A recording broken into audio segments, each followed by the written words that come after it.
Well, I'd like to welcome everybody out here this afternoon to Gettysburg National Military Park. My name is Bert Barnett. I'm one of the park rangers out here. And every summertime afternoon, we have a battle walk. That is to say, it's a ranger program that is a little longer, a little more focused than our standard 1-hour ranger programs that we do out on the spot. This is a standard kind of distinction so that folks that are expecting to be done in 1 hour don't be in the middle of something wondering why I'm not done yet. But at any rate, we're going to be focusing this afternoon on the bombardment of the 3rd of July, 1863. That is a portion of the battle that's always fascinated me. I'm an artillery guy, and it's fascinated a number of the folks that were out here during the 3rd of July, 1863 as well. And of course, I always like to have the folks that were here, that survived here, that wrote about it, speak in as many cases as possible, and that's why I have a massive little book that I take along with me here. One of the folks that made the observation about the underrepresentation of artillery in the histories of the battle was a fellow by the name of Tully McRae. He was a regular Army officer, and where we are right now, number one, it's a good place to gather because of the rather uniqueness of the GAR monument here, but also because we are in the position where Battery I 1st U.S. was positioned on the northern end of Cemetery Ridge right here. They had a battery of Napoleon's 12-pounder guns, as you can see, just to the north of where we are right here. On the higher ground of Cemetery Ridge here, they were in a good position to look across the open ground towards Seminary Ridge off in that direction. Seminary Ridge, of course, marks the location where the Confederates had been from the 2nd of July as they extended their line from town down in this direction, roughly paralleling the Federal line as it had come up from the south and met the elements of the Union Army that had fought and had fallen back after the first day of July. So this was the position where the two armies could see each other, and where on the second day of July the Confederates had come from the south and west coming across, but had been unable to break the Union line altogether. So the Federals are here, the Confederates are across the way.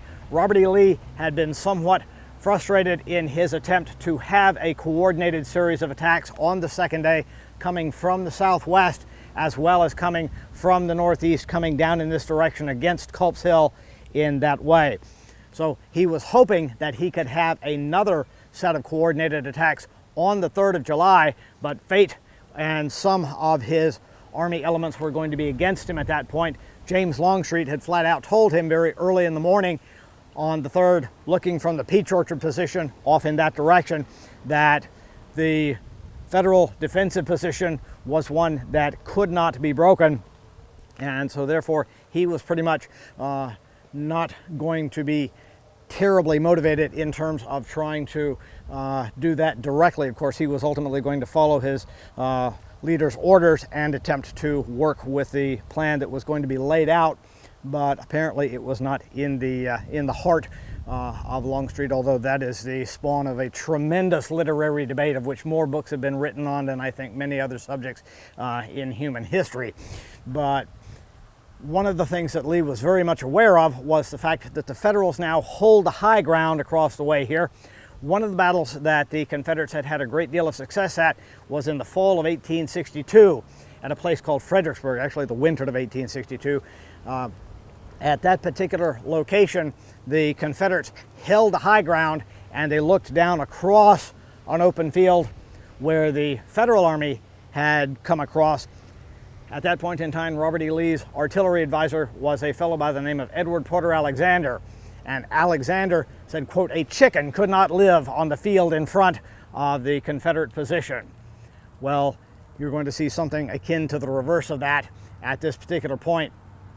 Lee was very much aware of the liability of trying to attack across open ground, supported by artillery that is pretty much the Federal position at this point in time. From Cemetery Hill, just behind you over here, down Cemetery Ridge, for the 2 miles that the Federals have here, they have a fairly well-supported artillery defensive position, and the Bronze Napoleons as well as the iron guns out here can reach clearly and cleanly across that roughly mile of open ground out here. Of course, the Federals really don't have to do anything apart from repulse anybody coming across the way out here, and artillery is going to make it much easier to do that. And this all gets back to Lieutenant Tully McRae because of what happened on the 3rd of July with the repulse of Pickett's charge.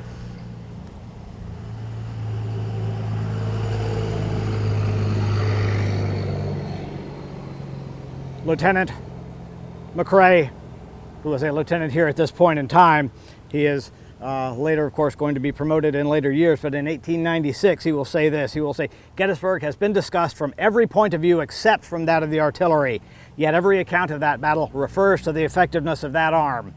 In this battle, the whole of the artillery in both arms was fought for fought for all it was worth, and fully demonstrated the power and influence in battle of this arm when properly managed." And this is definitely going to be the case at this particular battle, especially on this particular 3rd of July. Now, Robert E. Lee is very much aware of the strength that the Federals have here and of the strength of the artillery on this position. He knows that if he's going to have a successful infantry assault across this open ground, he needs to pull the teeth of the Federal position here. And the only way to do that is to have a massive counter bombardment, but not just against the area where his infantry is going to hit, because we tend to think now, the way the battlefield has become sectionalized in the modern era, as this is the only area that has influence. If you look off in this direction, the area that you really can't see through Ziegler's grove of trees back here, and over to the area where we now think of as the nicely landscaped Soldiers National Cemetery, that is also a fairly impressive artillery platform during the time of the battle. There are a goodly number of Federal artillery pieces poised up there, and their fire can reach down into the northern area, marked today by such impressive features as the McDonald's and the Friendlies et al., which are going to be part of the northern extension of the Confederate advance. Those areas have to be raked, and therefore that artillery has to be knocked out as well. So a fairly longish section of the Federal line has to be bombarded, has to be neutralized. So you're going to have to call for a multi-corps bombardment, meaning different corps of the Confederate Army are going to have to work together. Now, I want to take us from where we are here just to give you an idea of how complex the cannonade is going to have to be. It's not just a bunch of guns shooting across the way for a while to dent the Federal defenses before sending Pickett's charge out into the field. So let's head off in this direction. Now, if you look beyond me, over in that direction, you can clearly see the headstones of the National Cemetery. At that point in time, obviously, there was no National Cemetery, but the Evergreen Town Cemetery beyond it already marks it as the Cemetery Hill location for Gettysburg. The folks in town knew it as such for about 5 years prior to the outbreak of the battle. So you've got the Cemetery Hill location rife with Federal artillery that can aim from that position down towards the Seminary Ridge position, and has a good clear view of the northern section of what is going to be the infantry advance of Pickett's charge later on. And I say Pickett's charge advisedly. It is Longstreet's assault, about 4,900 men of Pickett's division and approximately 7,500 men of the other two portions of the infantry that will be attached to Pickett's division, parts of Pettigrew and Trimble's divisions. So all of that area is liable to be hit by any Federal fire that can come from that. Therefore, those guns are also going to be on the target list from the bombardment. So one of the things that we have as a primary question is how many guns are going to be involved in the Confederate fire that are going to come out. One of the figures that you hear from time to time is 138. And those are the guns from James Longstreet's 1st Confederate Corps and General Hill's 3rd Corps, but that overlooks a fairly important figure of guns that are also going to be in the 2nd Corps, General Ewell's Corps, because there's going to be guns that are going to participate that are positioned all the way out at the railroad cut, guns that will participate from the area around the Peace Light, and guns that will participate between the Hanover Road and the York Pike. So you have guns all the way over in those areas, guns on the north side of town that are all going to have a coordinated net of fire. And remember, Radio Shack is closed. You know, you're going to have some kind of coordinated fire assault plan, if you will, to put it in a modern term. And it's going to be a strain to have all of these differing entities work together. Confederate artillery works much better on the localized level when you're working by battalion or when you are working on the corps level. To work with multiple corps is going to be a strain on Confederate artillery operations. And this can be traced to the fact that the fellow running Confederate artillery is a fellow by the name of William Nelson Pendleton. William Nelson Pendleton is the chief of artillery for the Confederates, and he had graduated from the West Point Military Academy sometime in the middle 1830s. And like many folks that graduates, he seeks employment, and he will teach mathematics at the Point for a few years. He's pretty good at that. He stumbles over the fact that numbers are so terribly perfect, they must be a gift of God. Therefore, he goes one step beyond the commission on the collar and goes for the crucifix on the collar. He will become a pastor in the church. He therefore spends more time actually after his connection with the military expires, and actually will be Robert E. Lee's pastor in Richmond. He gets to know the old man's secrets and will be in that role, in a clerical role, for about 30 years until the secession of Virginia. And at that point, he begins to hanker for the whiff, the sniff of blood, and will want to get back into the military forces. He does so, and Robert E. Lee, knowing that here's a guy who might have an interesting take on things from time to time, puts him as the captain of a battery. And that will give him, with the virtue of the seniority he has back from the time he graduates from West Point, he will begin now to be in a position where ultimately he will become the chief of artillery for the Army of Northern Virginia. Ultimately, at that point as well, there will be younger folks coming out of West Point who are more technically competent, who know better things, who know how to handle the improved versions of artillery that are coming out, people that will not be able to arise to the level of command.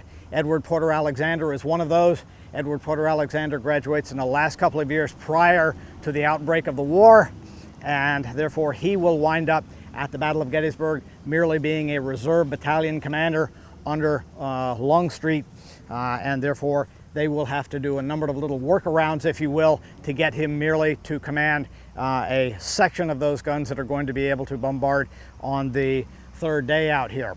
So it's going to be a rather unfortunate sort of thing, because Pendleton is not going to be an effective leader and organizer. He's good for paper organizing, but for battlefield organizing, it might be better said that the man's hand is better fitted for the briefcase than for the saber.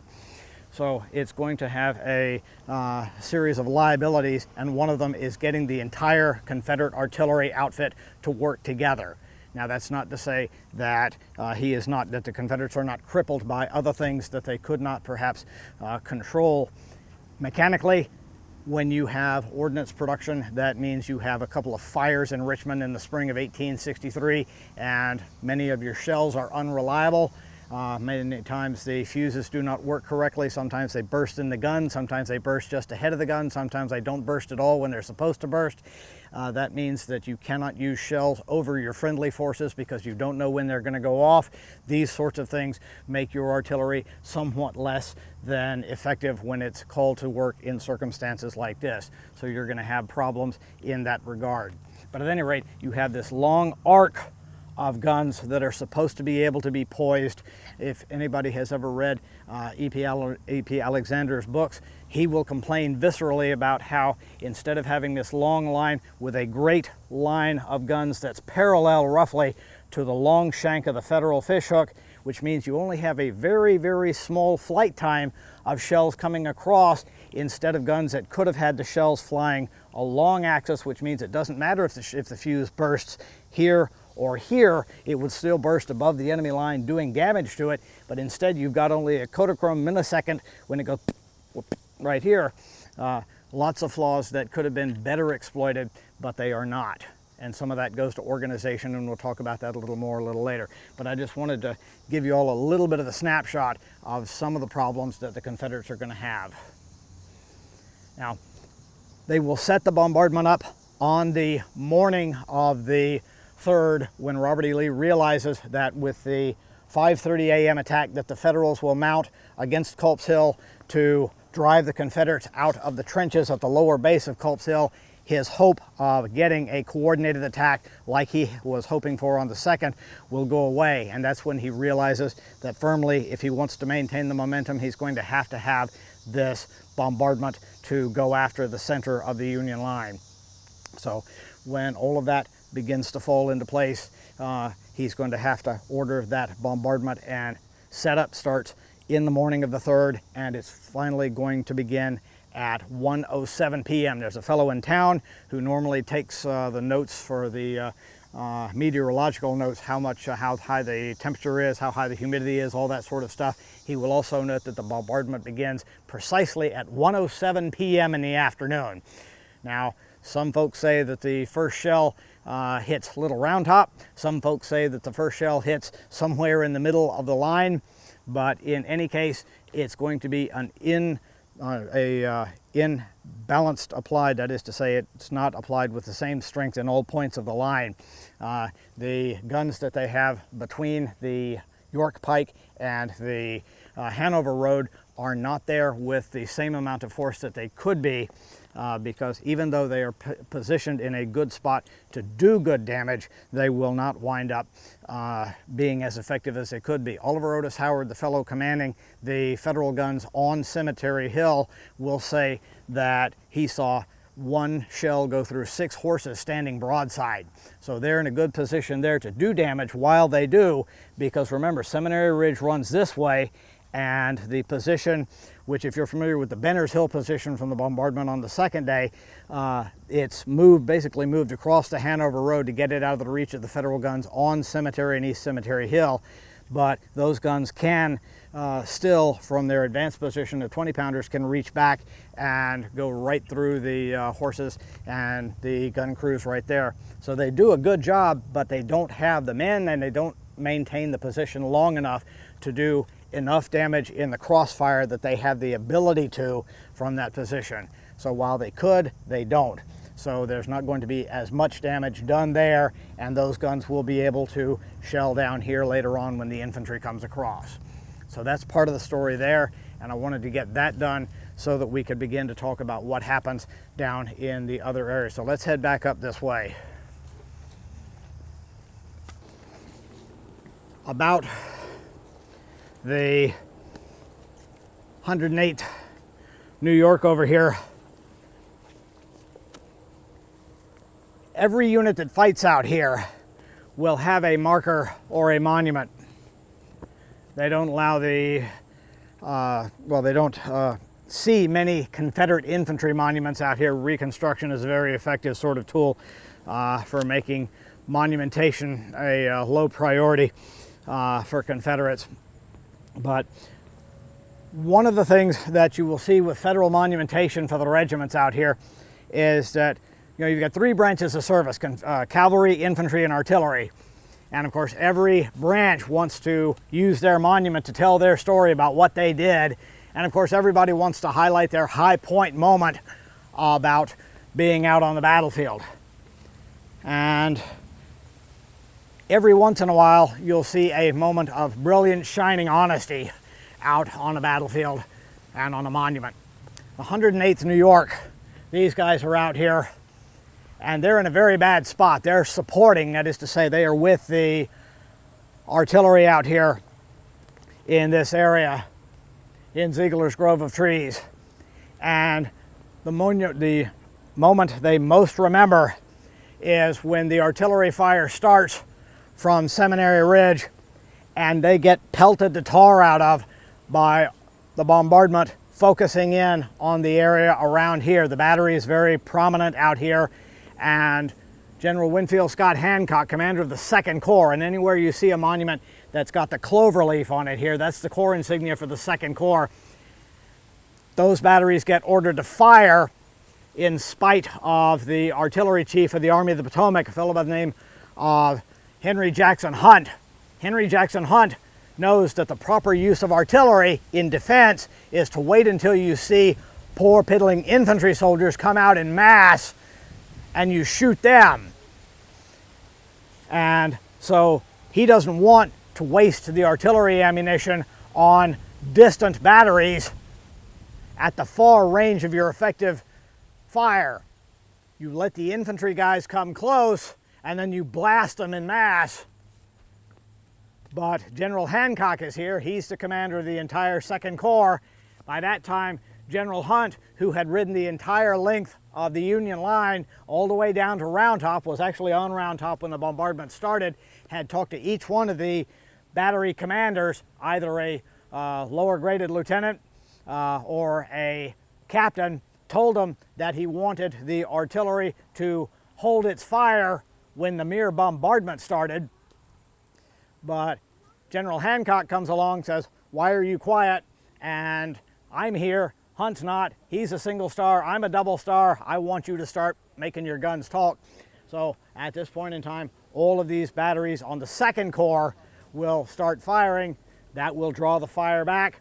And of course, the supporting infantry units like the 108th begin to get into the middle of a terrible artillery battery counter battery fire.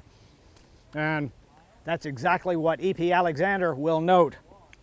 He says, as far as his orders go, "My orders were as follows. First, to give the enemy the most effective cannonade possible.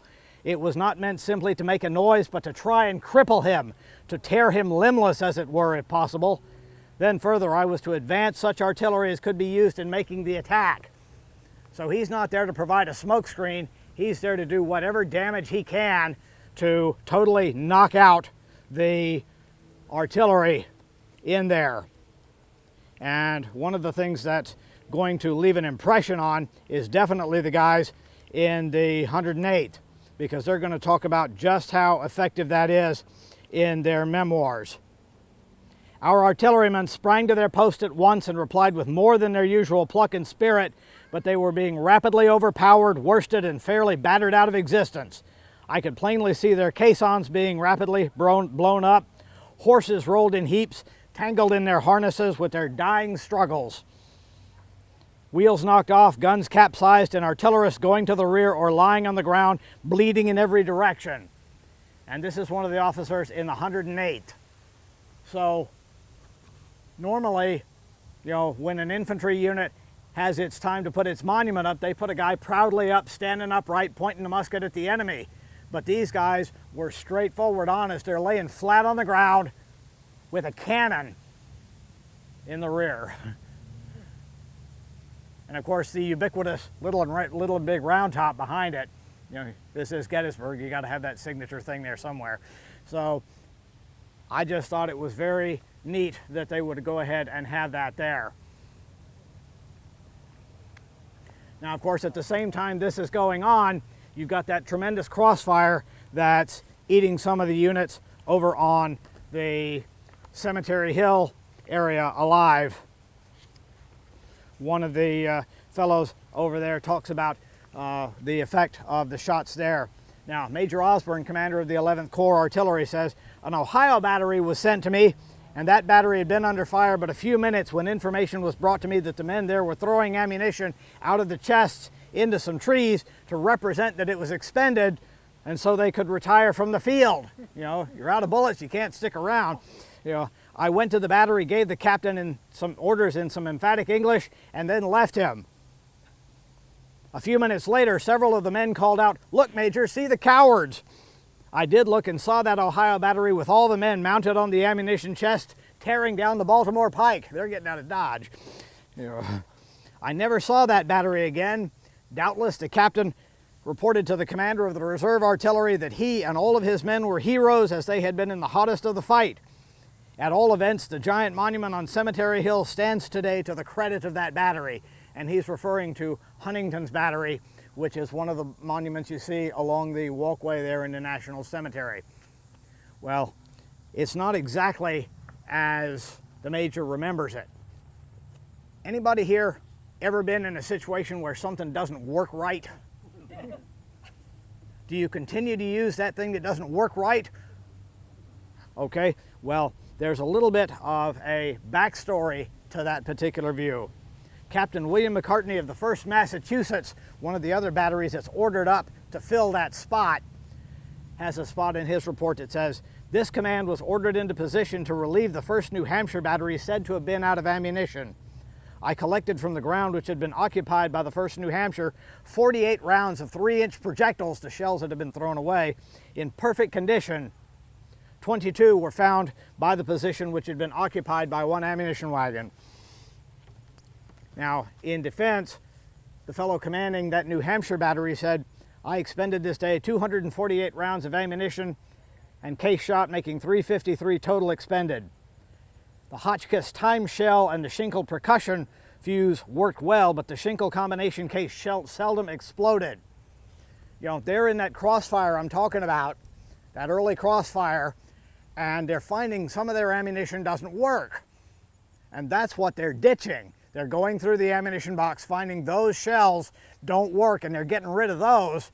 They're using the other ones from the old box that do work. And that's what happens. He writes in his report here, "From the experience I have had with this fuse, I think it not reliable." Now, there's a guy in 1864 who has a lot of time in the trenches in front of Petersburg to do more ordnance research. A fellow by the name of Henry Abbott, Siege Artillery in the Campaigns Against Richmond, states that that particular brand of fuse is not reliable. Only 55% work. So roughly 1 out of every 2 of that brand of fuse isn't working when they're firing it at guys who are still firing it at them. I think at that point, it's totally understandable. So don't judge people too harshly or too quickly, as the Major had done. Now, the reason we're looking away from the line of battle here is because General George Gordon Meade, commander of the Union Army, had to pick a place where he was going to be close to the action, but not immediately smack in the middle of it. You've got to have a place to be contemplative for a few minutes, to be able to think about things, work with your officers, discuss a few things, send out orders from time to time. You've got to have a headquarters. And General Meade's headquarters was the Leicester House, the Widow Leicester House, right down the slope you see down here. The small little house and then the small little barn here, little farmette down that way. Roughly equidistant between Little Round Top down on the Union Army left and the Union Army right at Culp's Hill. However, being equidistant from both ends of the line is not always at all times the greatest possible position. Anybody remember the old Shell Oil insignia with that half shell? Okay, imagine that and the base of that shell where all those lines come together. You've got Confederate cannons over there. You've got Confederate cannons over there. You've got Confederate cannons over there. All the ones that miss their targets and go just a bead above the ridge line here, all of those shells are going to go whoop, whoop, whoop, right back down there. That's going to be cheap real estate for a while, because there's going to be a lot of flying iron that goes right back in that direction. One fellow remembered, General Meade's headquarters received its share of destruction. One shell burst in the yard among the staff horses tied to the fence. Another tore up the steps of the house. Another carried away the supports of the porch. One passed through the door, another through the garret, and a solid shot barely grazed the commanding general as he stood in the open doorway and buried itself in a box by the door at his side. Now, of course, the commanding general doesn't sit there by himself watching CNN and they're wondering what's going on. He has a whole raft of command and support staff out there. And of course, all those folks have horses to get around with. One other fellow recorded Army headquarters were visited with such a shower of projectiles that 16 horses of the staff and escort were killed before the officers could get away. One officer, seeing his horse badly wounded by a piece of shell, rushed into the house for his pistol to put the poor brute out of pain, and instead put 2 bullets into a fine uninjured horse belonging to Captain Hall of the Signal Corps, and would probably have emptied his revolver, as he was a poor shot, had not Captain Hall interfered. So when all this stuff begins to land right around there, there's a little bit of Keystone Cops in the middle of all that tragedy there. So, you know, it's as much unwelcome and surprise down around Meade's headquarters as there is anywhere else along the line of battle out here. So sometimes, you know, it's a little bit of a quiet place. Sometimes the overshots make it a little less so. And here I also want to address the persistent myth that most all of the bombardment fled harmlessly over the heads of everybody along the line. As we've already seen with the testimony from the officer in 108th, a lot of it is on target. And a lot of it will effectually be on target, especially amongst the batteries on the western face crest of Cemetery Ridge. I want to talk about some of those units as we go down in that direction at this time. I like to pause at this particular monument because this serves very well to give a very quick flash instruction to the roles and responsibilities of each of the men who would be around an artillery piece during the time of loading and firing. According to the manual, you're supposed to load and fire 1 round per minute. But if heavily pressed, you can get off 4 rounds a minute with what's called canister. Canister is a tin can full of loose metal balls. In the case of the bronze guns, like the regular battery we were at, that's a tin can full of 27 golf ball size lead balls. In the case of the 3-inch guns, the iron guns here, that's 110 marble size lead balls.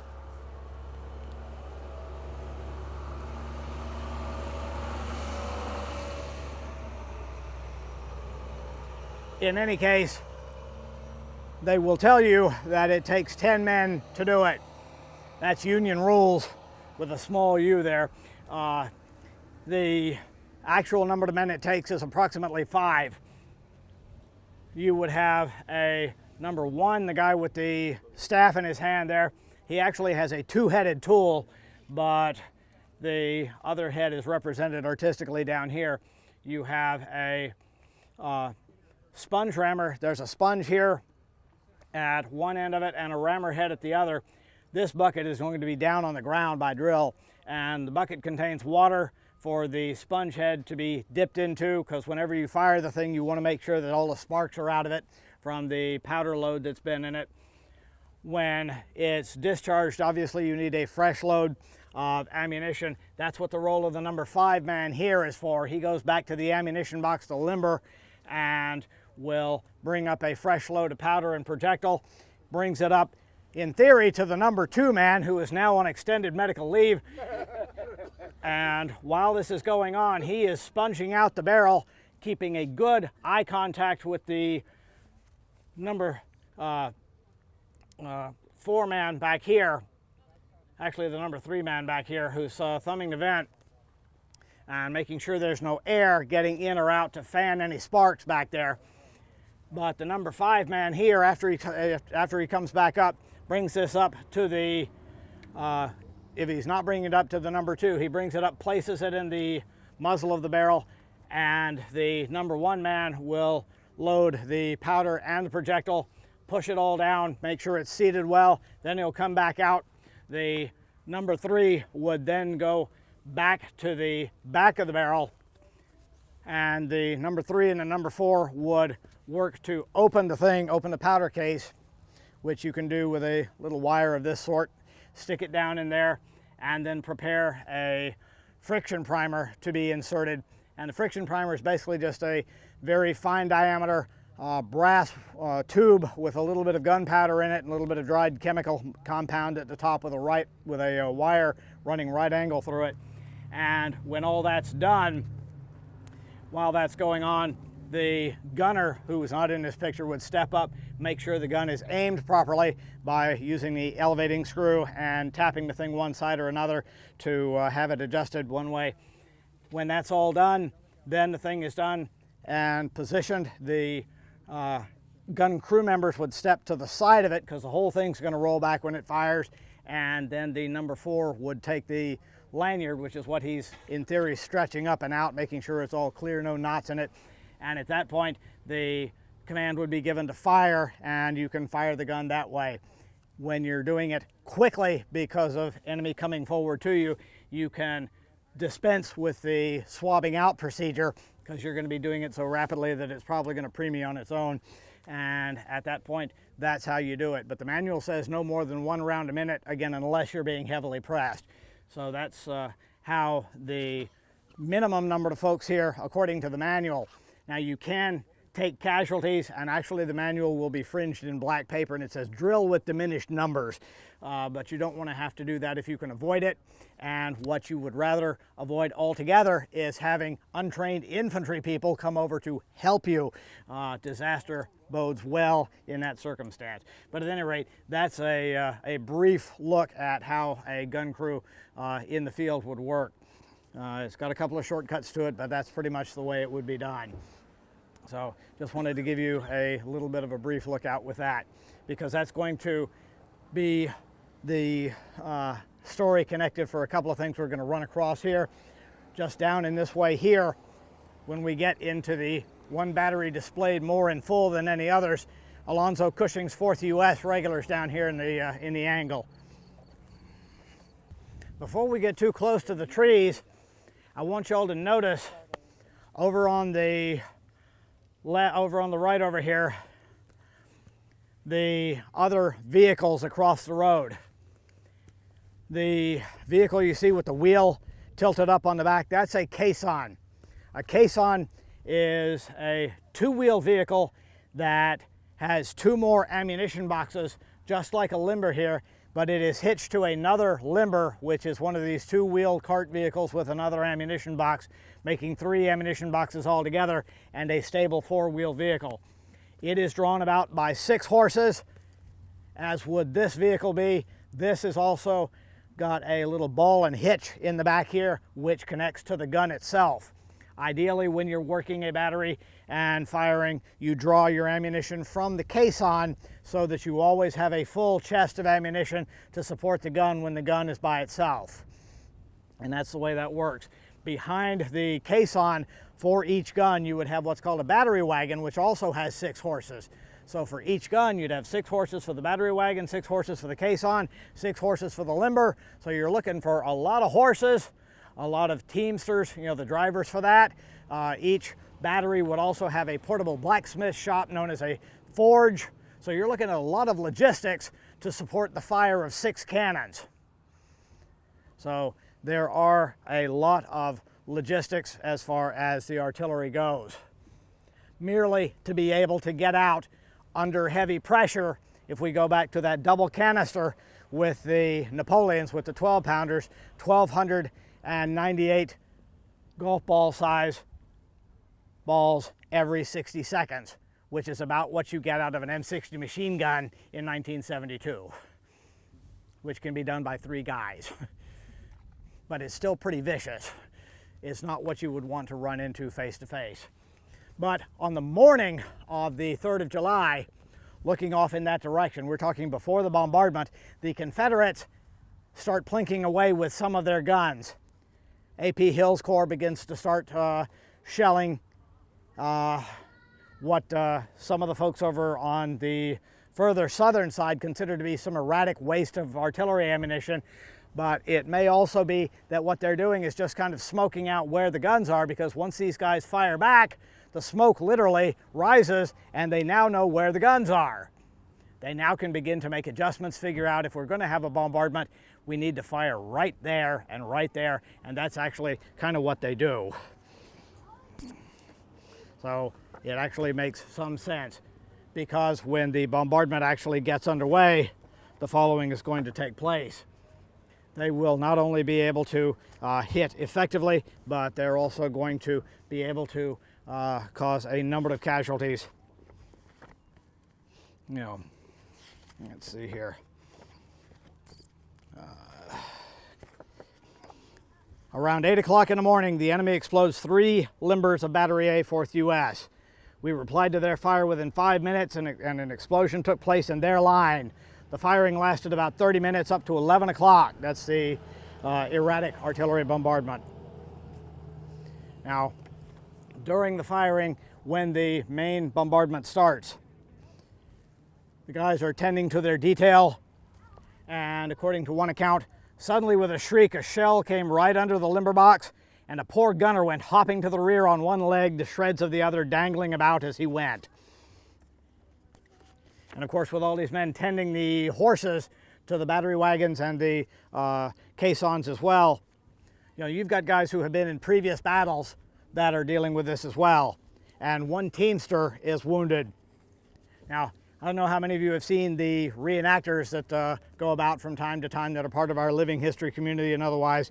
Artillerists oftentimes wear revolvers. And of course, the artillery pieces are the things that fire the furthest. So why do they wear the revolvers? Bingo, for the horses. Okay. You know, because if you get a wounded horse, you got to be able to do something with that wounded horse. You got to be able to put down Mr. Red, you know, when Mr. Red gets swirly when he's been hit. But occasionally it's useful for something else. One of these teamsters is wounded badly by a piece of a shell. And this particular fellow is a veteran. He was wounded at Fair Oaks, and he knows what it's like to be wounded and to be wounded badly. And he doesn't want to go through this again. He says, we could do nothing for him. And of course, none of us felt like shooting him as he begged us to do. Finally, he got his revolver out of his belt and saying, goodbye, boys, turned the muzzle to his head and blew his own brains out. This a fellow from Cushing's battery. Sometimes a revolver is useful for something else. During the firing here, one of the Confederate shells hits the gun. The fire that we were under was something frightful and such as we had never experienced before. After about 15 minutes, a shot struck the number 3 gun and tore away one wheel. In the terrible excitement, the gunners of number 3 got panic-stricken and started to run away as soon as they saw the gun was dismounted. Now, there is always an extra wheel with the caisson, but the men in their fright had forgotten this. Lieutenant Cushing had not. Seeing the men run, he drew his revolver and called out, Sergeant Watson, come back to your post. The first man who leaves his gun again, I'll blow his brains out. In 2 minutes, the number 3 was firing away again as hot as ever. You know, it's also a leadership tool. And at that point, it was used as such. Now, just below this, of course, is the copse of trees, the stand of woods. It's a little bigger, a little thicker, a little denser than it was at that point in time, but it's kind of an obstacle to the placement of a battery. But I want to move us down in this direction.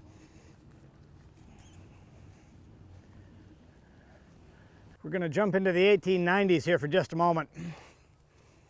Now, the War Department, when they began to determine in the 1890s about the secret code about monumenting the battlefield, was very particular.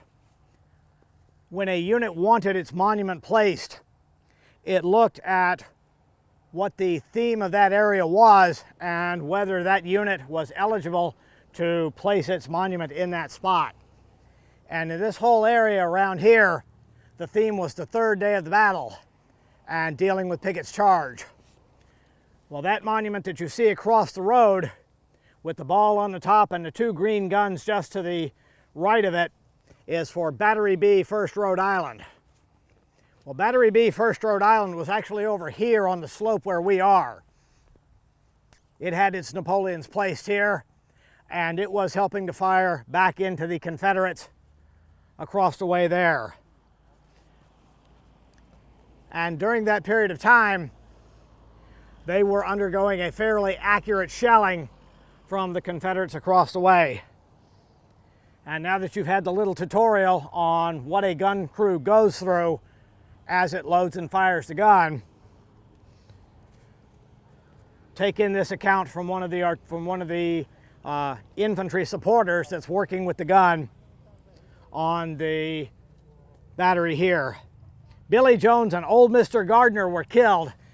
The Napoleon had been hit right on the muzzle and the shell exploded there, and it took out Billy Jones and old Mr. Gardner.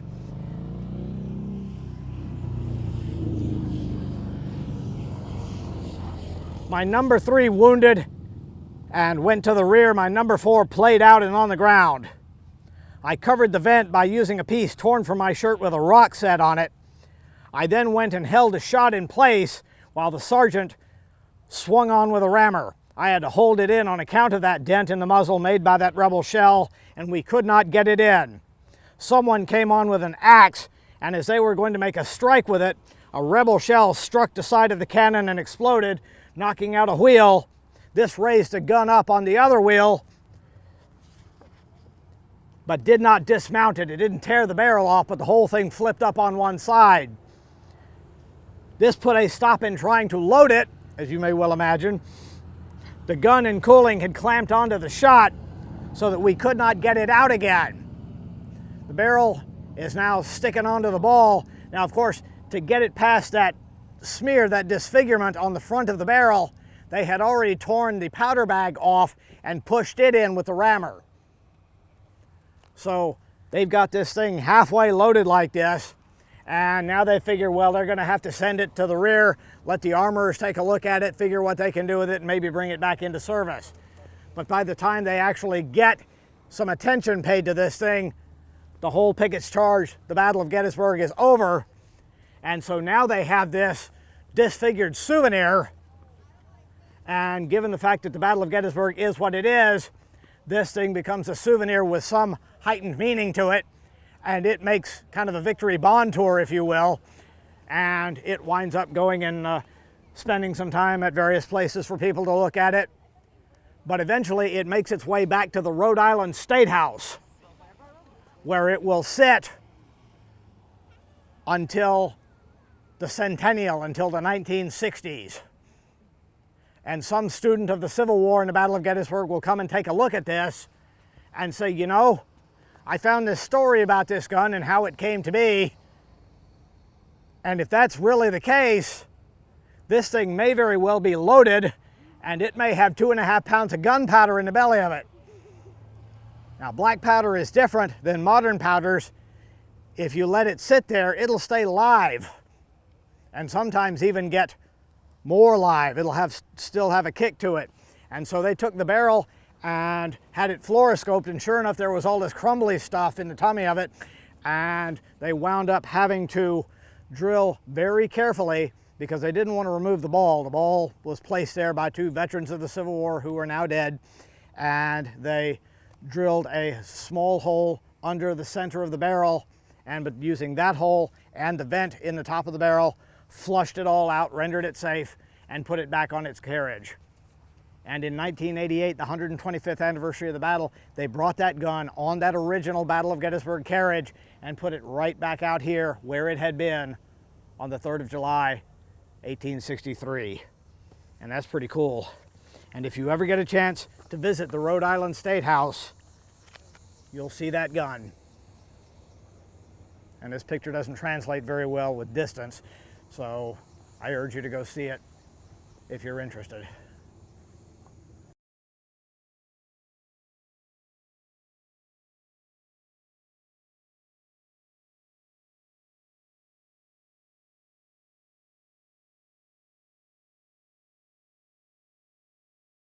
I want to highlight the fellow on Hancock Avenue over there for you. That's John Gibbon. John Gibbon was one of the premier Union officers,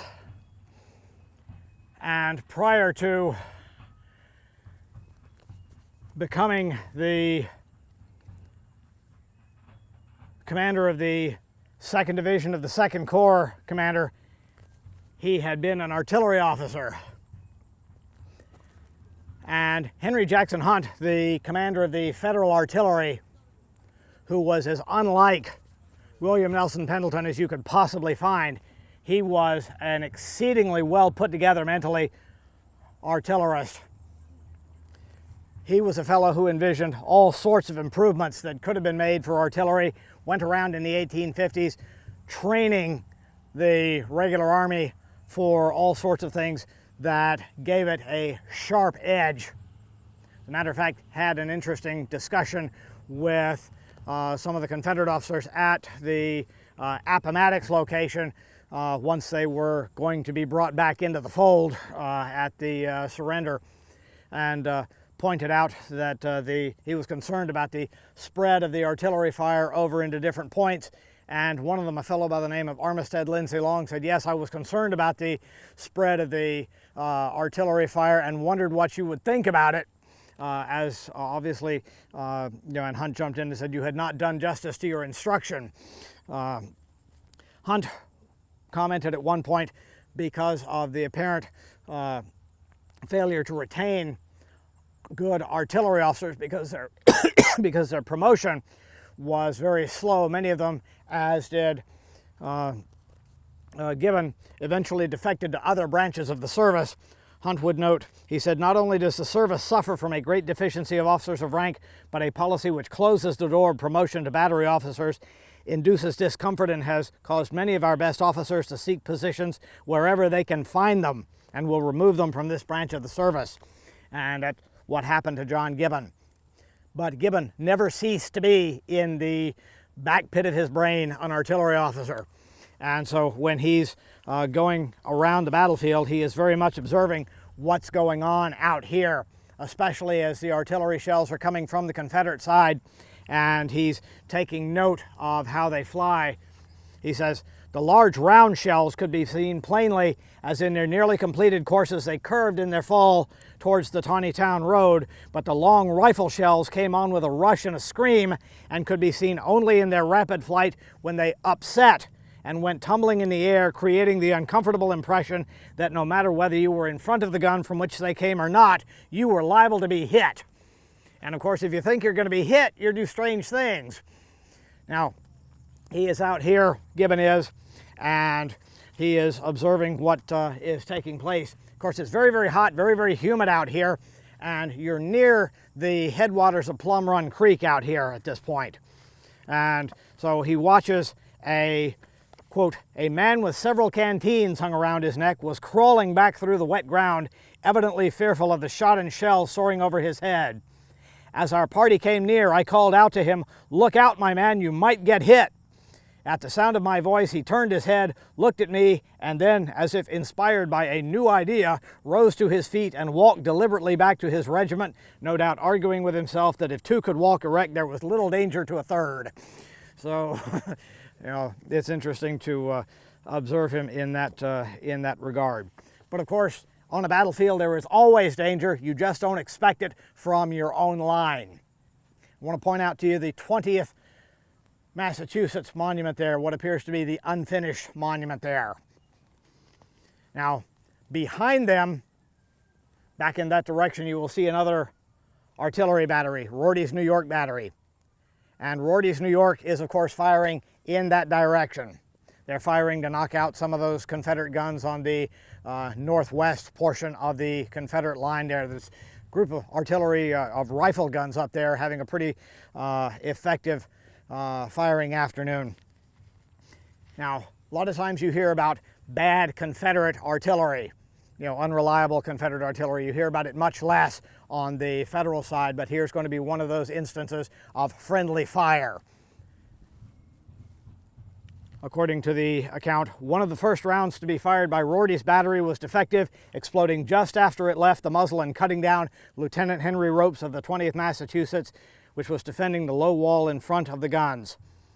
And at that time, Lieutenant Henry Ropes, massive bombardment, tremendous noise, concussive effects, all that sort of stuff.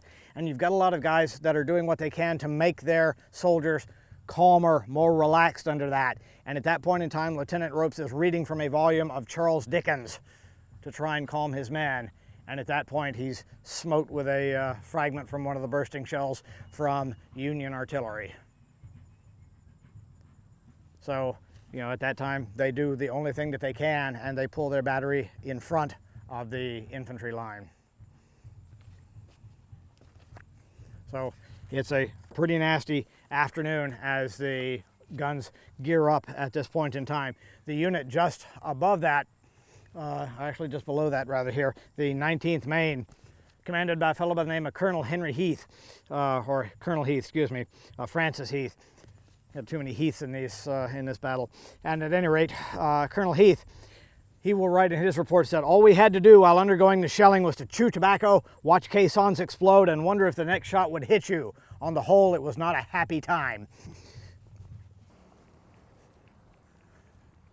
Were most of the Confederate guns made at Tredegar Ironworks in Richmond? Many of them were, and while we're here, let's do one little thing here to highlight this. When we were up on the northern end of the line, talked a little bit about the 3-inch ordnance rifles, which are all Phoenix Iron Company. Rorty's guns here are Parrott rifles, which are Robert Parker Parrott, Cold Spring, New York. These are the Saturday night specials of the field artillery of the era. These guys are cheap and easily put together.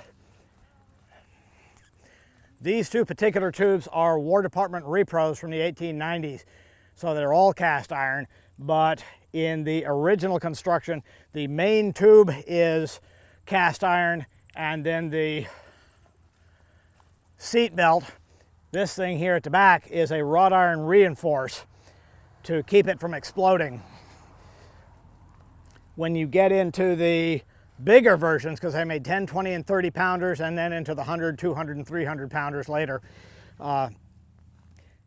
they are much more prone to bursting. As a matter of fact, Taft's battery over on East Cemetery Hill had one of their 20 pounders burst at the muzzle section, you know, at what's called the chase, the area forward of the trunnions in the middle.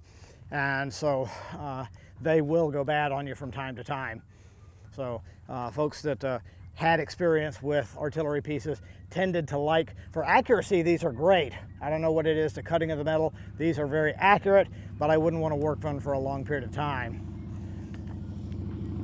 It's also the last of the, notice the 2nd Corps insignia on the top. This is the last 2nd Corps battery down on the southern end of the Union line. So this is the last battery that is directly going to be affected by Hancock's direct authority.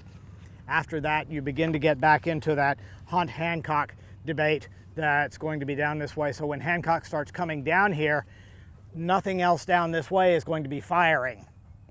And Hancock will get very insistent about why nothing else is going on down here. And we're going to have a very interesting discussion when we get down a little bit further this way.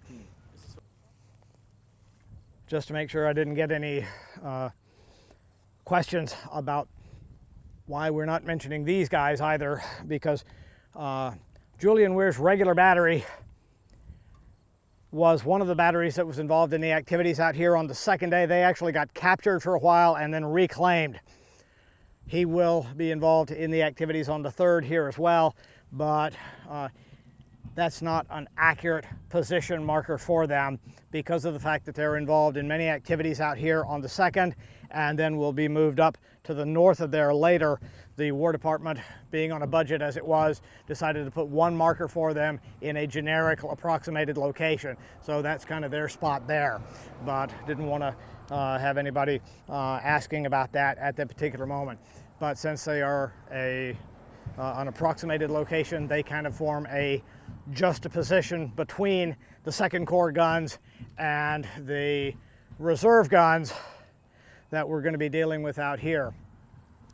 To the south here, you will have Lieutenant Colonel Freeman McGilvery and his line. And if you look at the base of the Vermont Brigade right here, and then kind of stretch your eyes where the grass meets the trees, and just above the Do Not Enter sign, go right from the Do Not Enter sign straight up in the field, you will see the rising roof of a barn, of the Weichert barn there. The line of artillery pieces that's going to go from the road juncture out towards the barn there, that's going to follow the geography there, is going to be the province of McGilvery. He's going to have his guns roughly in that position there, going in that direction. And this is going to be the area where Hancock is going to come down here. One other thing to take into account, when you go down along the roadway there, and because of time factors here, we're not going to be able to go all the way down there. Also, it's going to be hard to compete with the band as we go right into the area there at this point. But the placement of the Pennsylvania Memorial in 1913 grinds that hillock to a flat plate. And when they did have the little hillock there, it was possible to place 2 artillery batteries on that rise of ground, one on the higher, one on the lower down in front. And now, obviously, with the placement of the Pennsylvania Memorial, you do not have that now. But that's why you will have those 2 artillery batteries right one on top of the other in monument form. But all of those guns down in that area constitute the remainder of the artillery, and the difficulty in getting those folks to work with you when you are Hancock is going to be something of a frustration, because remember, they're all under the original prime directive from General Hunt about not firing. And so when he comes down here, there's going to be quite a dilemma. Now, the first battery that he will encounter down there will be Captain Hart's 15th New York. They are Napoleons. But according to Captain Hart's testimony, he says, initially, General Hunt rode up to me and ordered me to reserve my fire when the enemy opened, except that I should see a good opportunity of doing execution, and reserve all my effective ammunition for the expected charge. When the enemy opened fire, I did not, and some considerable time after, General Hancock rode up to me and, in not a very mild manner, I love that, in not a very mild manner, wanted to know why I did not open fire. I said I had received my orders from General Hunt, Chief of the Artillery, and would obey them. He ordered me to open fire, that I was in his line. Hancock is one of those, it's possessed of that royal blood, you know, if I can see it, I own it. I replied that he should give me a written order and that I would open fire under protest. So you begin to get the sense that McGilvery is bound and determined to retain whatever firepower he has. Now, one of the other things you want to take into note from this position is the location of the Cannonade barn, because those of you familiar with Pickett's charge will know that that's going to be a fractional point for the men of Pickett's division. That Kemper's brigade of Pickett's division will swing to the left as we're looking at it, and that all the rest of those Confederate forces will be moving to the north of that.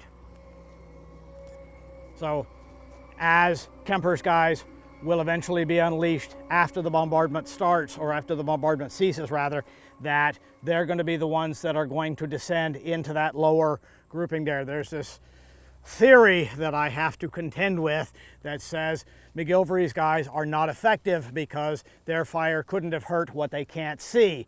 Well, as you're looking right there from the Cannonade barn to the south, you can see every little bit of square inch from the Emmitsburg Road down into that low ground. And if we can see it, the gunners most certainly could have seen it. That also helps to explain why, if those guys in the field, once they cross the Emmitsburg Road, can see it, now you think they might want to drift out of that way, leading to the concentration of forces back up in this direction towards the angle, especially since the angle is supposed to be, well, getting into another theory debate, whether it's going to be the angle or the copse of trees or Ziegler's grove of trees, whatever it is, but it's something up there. They're going to be maneuvering in that direction anyway. So again, they're also exposing their flank to the firepower that's left in the batteries of McGilvery's that do not return fire into the air because they're not supposed to do that. So again, Federal artillery effectiveness by preservation of intended orders, all back in that direction. So let's head up in this direction here. First, just a little something more to round out Captain Hart. This was something from Captain John Craig of General Hunt's staff to give you an idea of just how prickly Captain Hart is.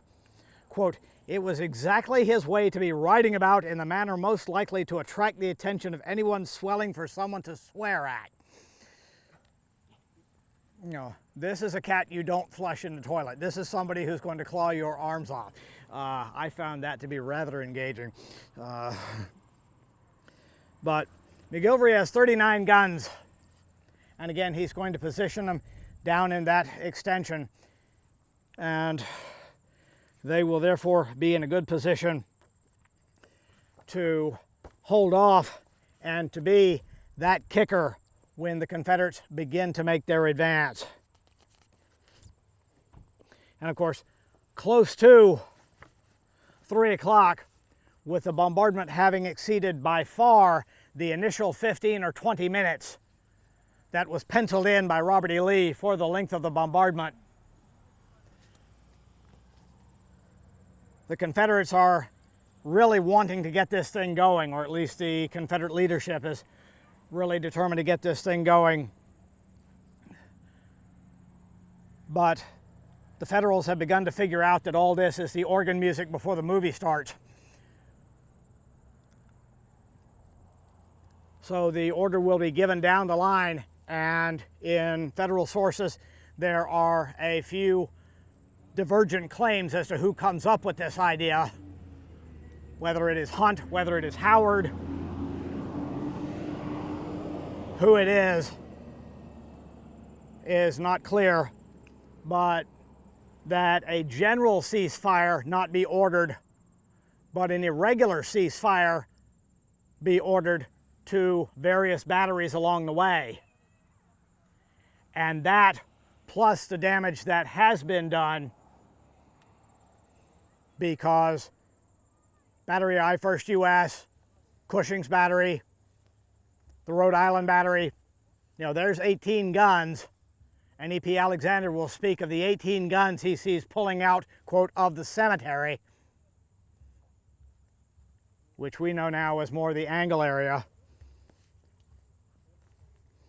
You know, Alexander will note later, quote, General Hunt's orders not to reply for 15 or 20 minutes, I am very sorry to say, were immediately forgotten.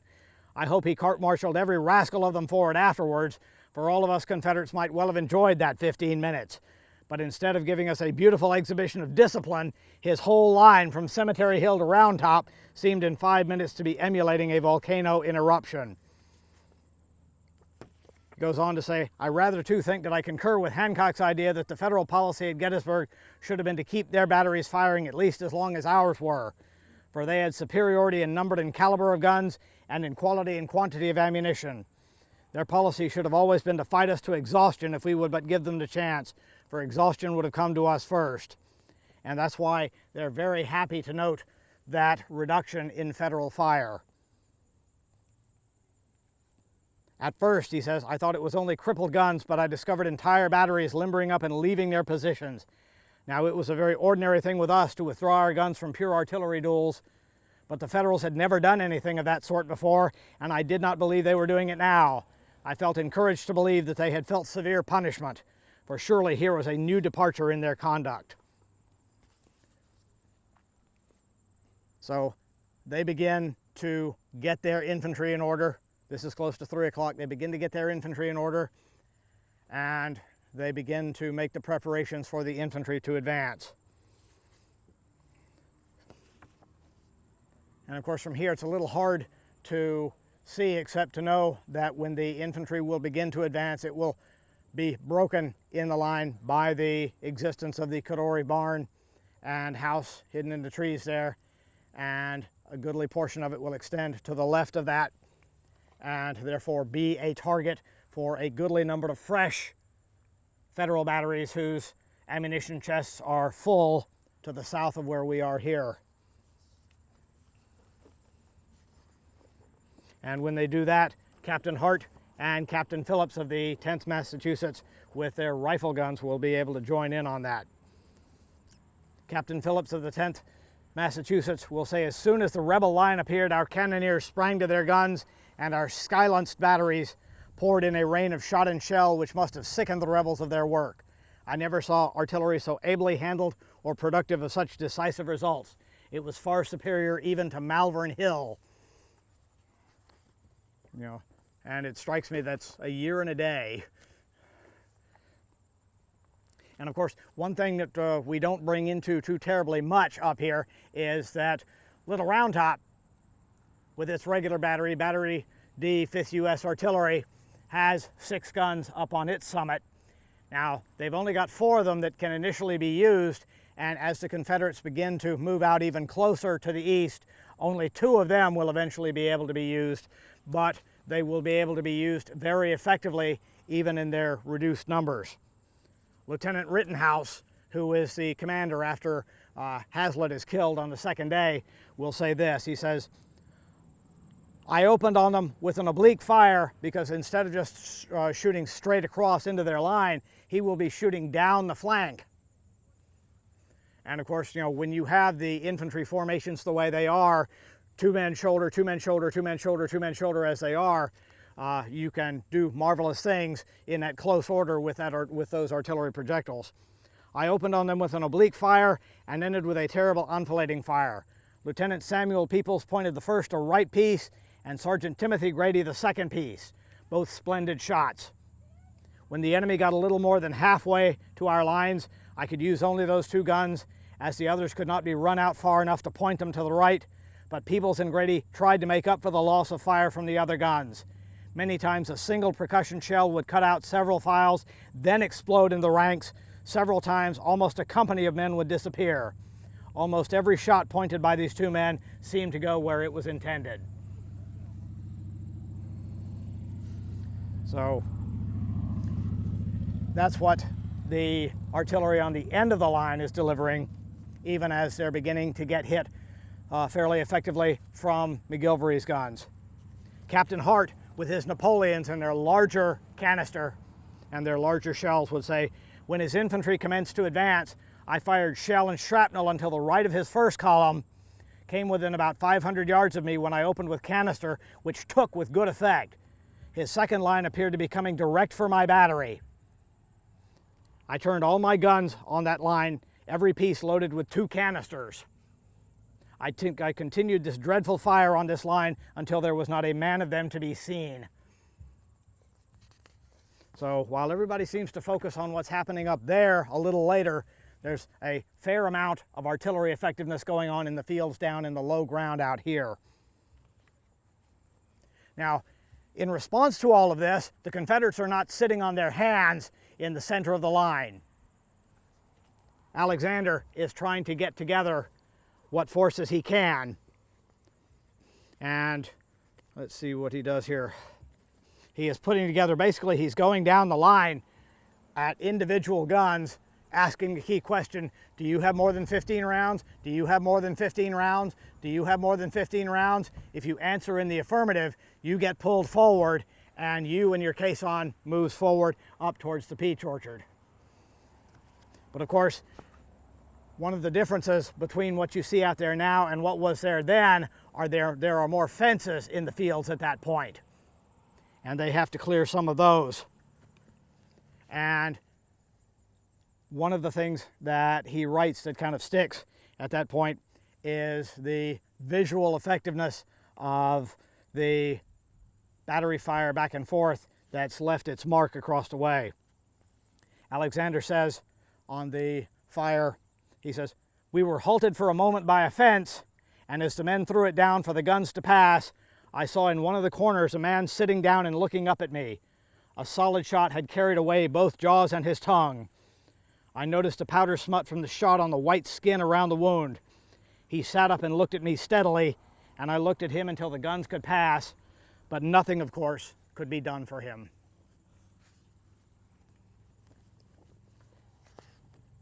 And so the Confederates are advancing a smaller number of artillery pieces while the rest of the Confederates are moving across, crossing the road, and beginning to focus with their infantry line coming this way. The others beginning to get closer towards the Emmetsburg Road as we know it. The attack is beginning to assume its final shape, moving up in this direction. So let's begin to head up in this direction as well. Now, flashing for the moment back to Julian Weir and his battery of Napoleons and his approximated location. as things begin to focus in this direction, Weir brings his battery up and reports to General Newton. And in his report he says, "I was told that he did not want light 12-pounders and was ordered to return. I had moved but a few hundred yards when I was halted and ordered to the front, about the center of the line, at which time was being hard pressed. I was conducted to General Webb's position and came into battery under a heavy musketry fire." And you can see the result of the approximated position marker that they had here. So he comes up here for a brief period of time somewhere in here and assists. A personal note on Weir: he will commit suicide as at some point later on in his career in 1886, and there will be folks that will say it's a result of having his guns captured.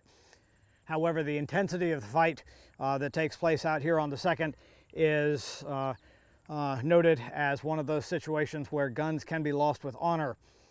I think just a personal observation here that given the untreatability of what he comes down with in 1886, that the fact that coming down with cancer in the mid-1880s is one of those things that might very well motivate you more than the loss of guns briefly on the 2nd day of July. So I want to throw that in for the honor of Captain Weir here. But at any rate, the pressure is beginning to mount towards this area, and the Federals are looking to fortify this particular part of the zone with as much steel as they can get. Now you recall up in that area where the Rhode Islanders were, and their battery was pretty well squashed and overrun earlier in the afternoon. So we are having at that point a little bit of a weakness right there, and the desire will be to fortify that. And so we're going to draw from the artillery reserve back near the area of the, always happens, the artillery reserve. We're going to go from the artillery reserve, pull up a unit to replace the shattered Rhode Islanders, and Cowan's New York artillery battery is going to be pulled up into that area. So let's begin to head up in this direction, talk about what happens when they get up in here. As the Confederates of Kemper's brigade are pushing into this area, a number of things are happening artillery-wise. The gunners of Rorty's battery delivered one last final kick in the pants to the Confederates as they came up. However, at that point they were down to one gun, and that battery was heavily infested with infantry soldiers of their own side, and they had seen a little bit of that double canister, and they thought, well, if one of something is good, maybe two of something is better, maybe three of something is even better. And what they decided to do at that point was to put one powder bag, one canister, one powder bag, one canister, one powder bag, one canister. So they had 3 times the powder load and 3 times the canister. Now remember, this is a Parrott rifle. And so when the thing fires, it holds together, but it flips the entire gun on its backside. But according to W.O. Beauchamp, it delivered death and destruction amidst the enemy ranks. So that makes all well. But it knocks the gun out of the fight at that point. Nonetheless, the Confederates that remain vertical are still coming up in this direction. They've got a lot of Federal infantry fire on their flanks at this point, not to mention the fact that they're having to deal with the Vermonter infantry folks that are pushing them, pressing them, coming up this way. It's this kind of madness, this kind of thickness that will draw the ultimate need for not only Confederate or Federal artillery, but infantry support up this way, because the Confederates that are coming straight across, that would be Armistead and Garnett's folks coming straight across at the crest of the hill just beyond us here. And for this, we're going to have to time warp it out and mention them out of sequence just a little bit. They're going to hit the stone wall beyond us and actually press that and begin to go over that. But as they are doing that, the Federals here are coming up, and they're going to have to deal with trying to get up in that direction. That's their motivation for running up there, to try and seal a little bit of that breach. But as they're coming up in that direction, Cowan's New York Artillery Battery is coming up this direction.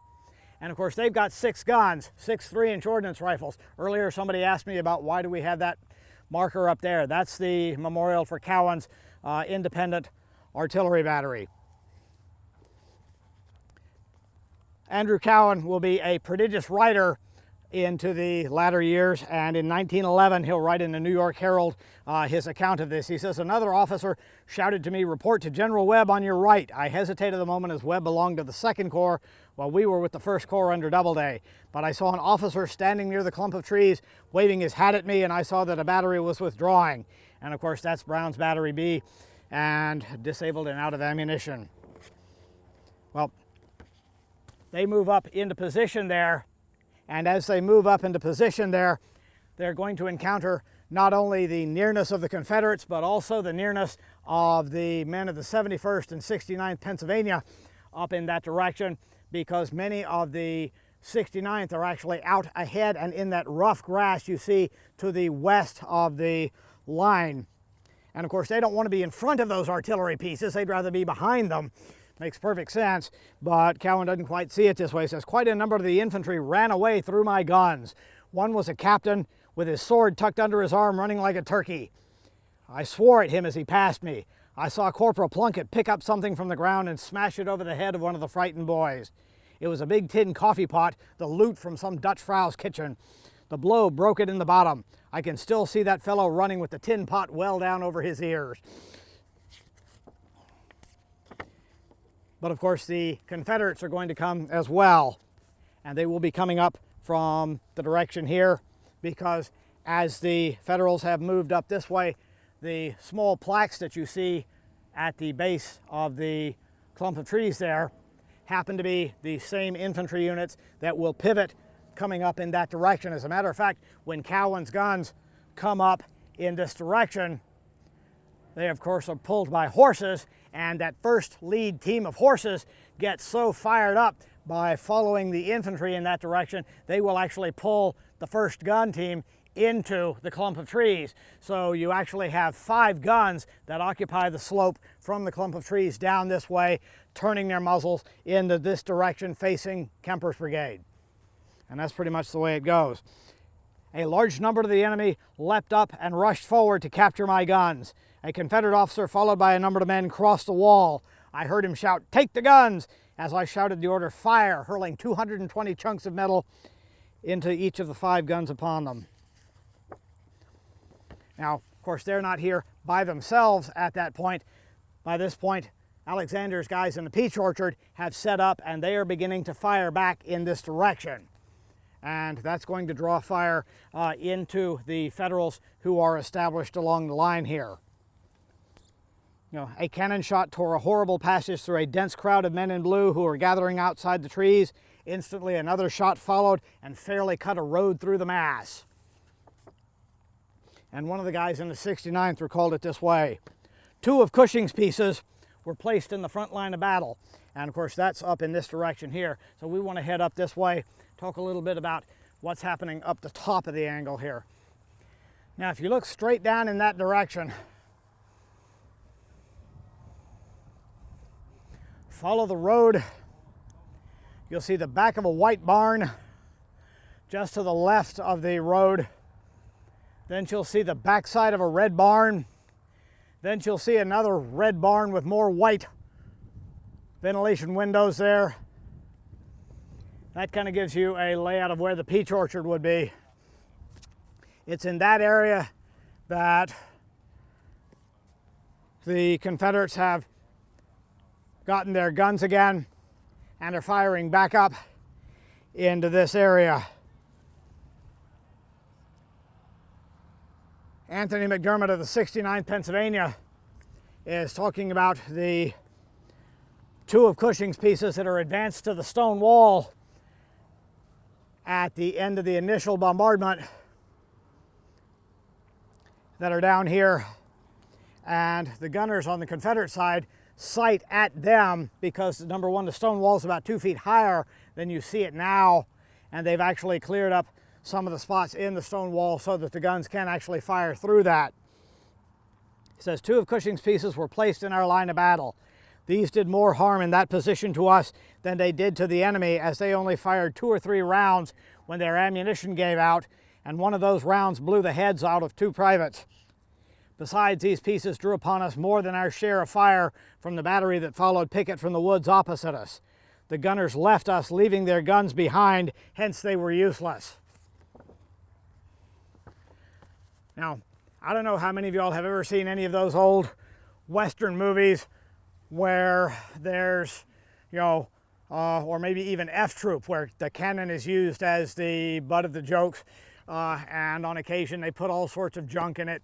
But I used to get that question a lot. Did they ever fire junk out of a cannon? Old chains, nails, broken bottles, like that sort of stuff. And I used to always say no, because you need extra gunpowder, you need extra primers, you need all that sort of stuff. So they never did that.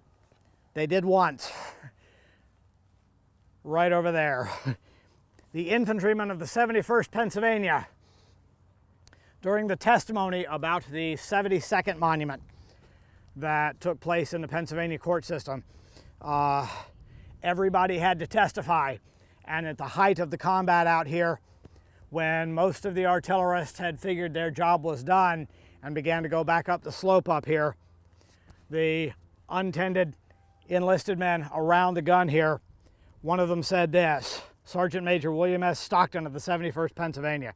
They ran the gun down into the angle. It was loaded up to the muzzle with all sorts of things. They even put a bayonet in it. That's the gift of double canister, is you get leftover powder charges. And somebody put a leftover powder charge into that thing and then proceeded to choke it up with all that garbage.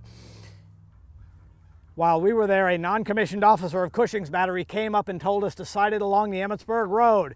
There was none of Cushing's men at that gun. It was manned entirely by men of the 71st. So they fire that junk gun with a bayonet in it and all sorts of other excreta. And at that point, then everybody abandons the gun and goes off to fighting with other weapons at that point. But bayonet gun, all the rest of the other things here serves to do what it is intended to do, and it helps collectively to repulse the Confederates en masse on this front here, and the Confederates begin to fall back. Now, of course, artillery is the longest reaching weapon that the Federals have out here, and so as the Confederates begin to put distance betwixt themselves and the remainder of the line, other artillerists will begin to rise to the occasion. Lieutenant Parsons, Battery A, 1st New Jersey Artillery. As soon as the Confederates fell back, I opened fire upon one of the enemy's batteries, which by this time had gotten an exact range of my position, with shell, and used 80 rounds. Now, General Hunt is exceedingly conservative with his artillery. He doesn't like anything being shot when there's not a real at-your-throat military threat at that particular moment. And so he chastises this guy pretty severely. I received orders from Hunt to cease fire. My shells were telling upon the enemy's battery, and I believe that I could have completely silenced it in 5 minutes more. But at this point, the Confederates are going away. You let them go away. You don't know when your next engagement's going to be. You don't know when you might really more seriously need that ammunition, and that's the way Hunt thinks. But the losses around here are bad enough. The losses in Cushing's battery in the angle here, look around you here. Imagine this with this description. The loss in Battery A was very great. Out of 90 horses, we lost 83 killed. Not a sound wheel in our battery was left. 9 ammunition chests blown up. 2 officers killed, 1 wounded, 7 enlisted men killed, 38 wounded. Out of the 5 batteries that comprise the artillery force in the 2nd Corps, you have 70 dead horses in a 50-yard square in Woodruff's battery. The brigade overall, 250 dead horses, 149 men lost. So much for the myth of the ineffective cannonade on the 3rd of July. They did a pretty good job of smiting this area here. What they did not do was provide good fire cover for their infantry coming across. Because if you remember Lee's report, when they come across this way, they get fired on very effectively from Cemetery Hill, which drives into their flank, which forces them to fold. And of course, because of that, because the Federals do win this, they have the luxury of being able to pick themselves apart. And they do that. You know, General Hunt will, for a moment, spend talking about the us versus them reflections of it here. The enemy's superiority in the number of guns was fully matched by the superior accuracy of ours, and a personal inspection enables me to state with certainty that his loss in material was equal to ours, while the marks of the shot in the trees on both crests bear conclusive evidence to the superiority of our practice, which was one of the ways that he feels he was able to overcome the mangling of his intent by General Hancock here on this ridge. Now, General Hancock in his report says within 700 yards of our position, which is something over the Emmetsburg Road there, within 700 yards of our position, a feeble fire of artillery was opened, but with no material effect and without delaying the determined advance of the Confederates. General Hunt will say, why was this? Because under his orders, the artillery of his corps had thrown away in an utterly useless cannonade every round of its long-range ammunition, and therefore could not open on the advancing troops until they came within canister range of his 12-pounder batteries. He complains that I had ordered all the artillery of both the 2nd Corps and the Artillery Reserve to withhold its fire. That is true, and it was with the object of making the advancing troops pass through not a feeble fire of artillery, but a heavy crossfire from the whole line, if indeed they could do that, from the first moment of the advance and before they came under infantry fire. His counter orders resulted in the artillery fiasco he describes, and moreover in a fearful loss of life and a narrow escape from defeat.